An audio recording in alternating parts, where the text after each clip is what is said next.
L'Olympique de Marseille aurait déjà flairé une très belle affaire pour l'été prochain.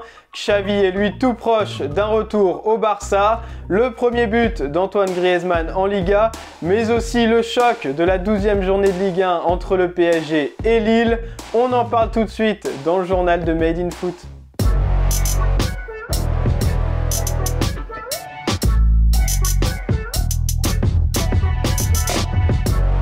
Après un mercato 2021 exceptionnel, l'OM semble déjà parti sur les mêmes bases pour 2022. Selon AS Chile, Jorge Sampaoli, le coach marseillais, tenterait de convaincre Arturo Vidal de rejoindre la Canebière.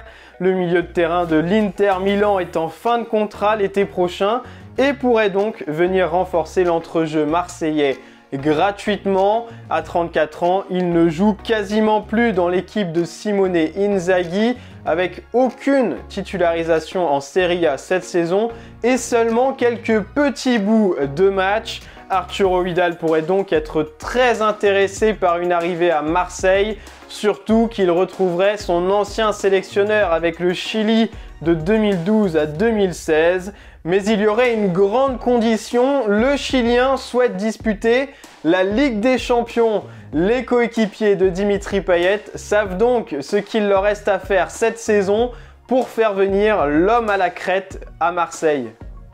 Le Barça n'aura pas mis longtemps à trouver le successeur de Ronald Koeman. L'entraîneur néerlandais, viré mercredi soir, va être remplacé par Xavi Hernandez, la légende du club catalan.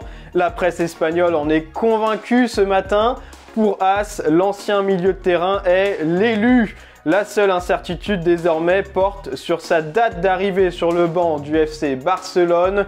Le club catalan aimerait la voir face au Dynamo Kiev dès ce mardi en Ligue des Champions, mais Al Sadd veut le conserver jusqu'à mercredi pour le match contre Al Doulaï, comme l'explique Mundo Deportivo. En attendant, Sergi Barwan, l'entraîneur de la réserve, va assurer l'intérim.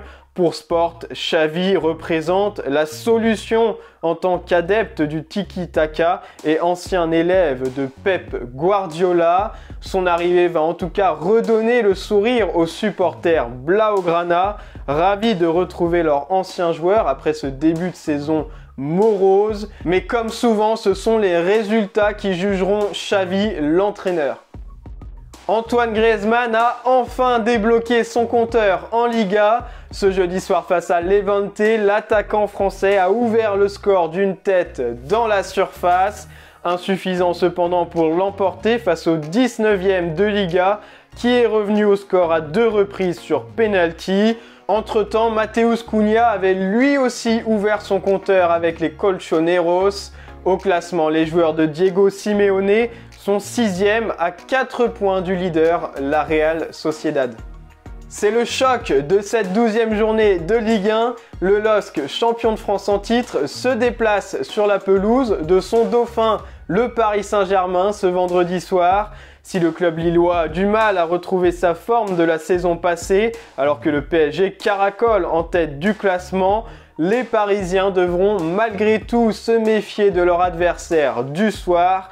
Déjà car Lille est devenue la bête noire du PSG ces derniers temps. Les 2 derniers affrontements entre eux se sont terminés à chaque fois par une victoire du LOSC sur le même score, 1-0. En Ligue 1, il faut même remonter à janvier 2020 pour retrouver une victoire du PSG face à Lille.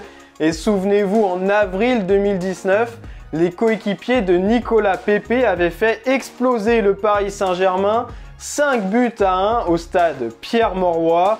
Autre motif d'inquiétude pour Mauricio Pochettino, les absences de son meilleur buteur et meilleur joueur Kylian Mbappé, de son métronome Marco Verratti, ainsi que de son dynamiteur dans le couloir droit Achraf Hakimi. Malgré tout, l'entraîneur parisien devrait aligner une équipe qui aura fière allure, avec notamment Léo Messi qui devrait retrouver la pointe de l'attaque dans une position de faux numéro 9 qui lui réussit souvent. Alors est-ce que ce sera enfin l'occasion pour lui de débloquer son compteur en Ligue 1? Dites-le nous dans les commentaires. Et voilà, c'est tout pour aujourd'hui. Merci de nous avoir suivis. N'oubliez pas de vous abonner en cliquant juste ici. Et on se retrouve bientôt pour un nouveau journal de Made in Foot.